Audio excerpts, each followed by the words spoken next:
शीतकालीन अधिवेशन के दूसरे दिन शहर में 6 अलग अलग मोर्चों ने अपनी लंबित व महत्वपूर्ण मांगों को लेकर शांतिपूर्ण रैली निकालते हुए सरकार को निवेदन सौंपा।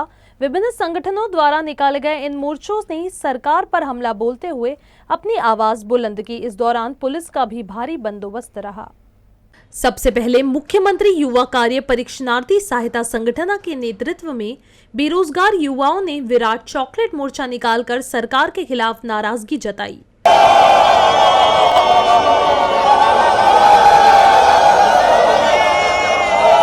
युवाओं का आरोप था कि 1,75,000 परीक्षित युवाओं को स्थायी नौकरी का चॉकलेट दिखाकर चुनाव पूर्व वादा किया गया, लेकिन परीक्षण के बाद सरकार पीछे हट गई। संगठन ने चेतावनी दी कि मांगे न मानने पर अधिवेशन भर बेमुद्दत उपोषण किया जाएगा।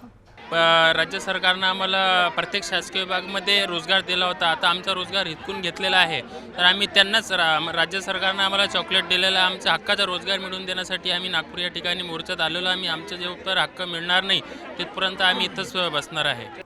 इसके बाद नागपुर जिला प्राथमिक शिक्षा समन्वय समिति ने सरकारी मराठी स्कूलों के अस्तित्व और शिक्षकों के अधिकारों को बचाने के लिए विशाल धड़क मोर्चा निकाला। टीईटी की अनिवार्यता रद्द करने, संच मान्यता वाले जीआर वापस लेने, पुरानी पेंशन बहाल करने सहित विभिन्न मांगों को लेकर शिक्षकों ने जोरदार घोषणाबाजी की। शिक्षक पात्रता परीक्षा जो माननीय सुप्रीम कोर्ट ने निर्णय दिया है कि सब शिक्षक ये परीक्षा पास करें। हमारी मांग है कि परीक्षा जो 2013 के पहले नौकरी में ज्वाइन हुए उन लोगों को कंपलसरी ना किया जाए। इसी दौरान पुलिस बॉयज एसोसिएशन ने मुख्यमंत्री व गृह मंत्री देवेंद्र फडणवीस को ज्ञापन सौंपकर पुलिस बल के हित में कई मांगे रखी। इनमें गंभीर रोगों का मुफ्त इलाज, 5,000 रुपए अतिरिक्त आहार भत्ता, पुलिस भर्ती में 10% आरक्षण, डीजी लोन वितरण, अनुकंपा नियुक्ति से 3 संतान की शर्त हटाने तथा शहीद पुलिस कर्मियों की विधवाओं की पेंशन कटौती रद्द करने जैसी प्रमुख मांगे शामिल थी।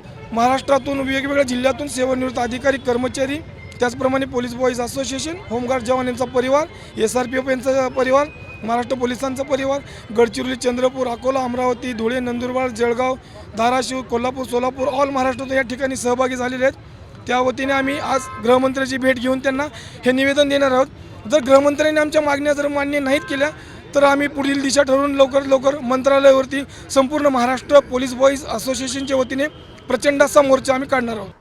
इस बीच संविधान प्रचारक संघ द्वारा नागपुर में पहली बार भव्य संविधान मार्च निकाला गया। इंदौरा मैदान से विधान भवन तक निकाले गए इस मार्च में नागरिकों ने संविधान के 75 वर्ष पूर्ण होने पर जागरूकता का संदेश दिया और डॉक्टर बाबा साहेब आम्बेडकर को महापरिनिर्वाण दिवस पर श्रद्धांजलि अर्पित की।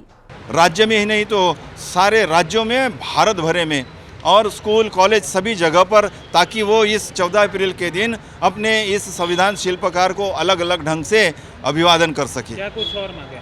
और मांगे इस प्रकार से है कि संविधान लागू हुआ अभी 75 साल हो गए।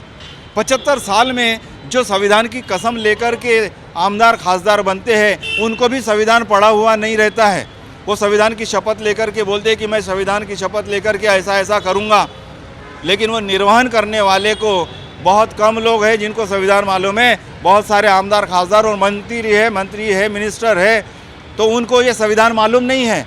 हमारा मकसद है कि 8वें वर्ग से पाठ्यक्रम में पूरे भारतवर्ष में संविधान विषय पढ़ाया जाए उसको, ताकि अच्छे नागरिक तैयार हो।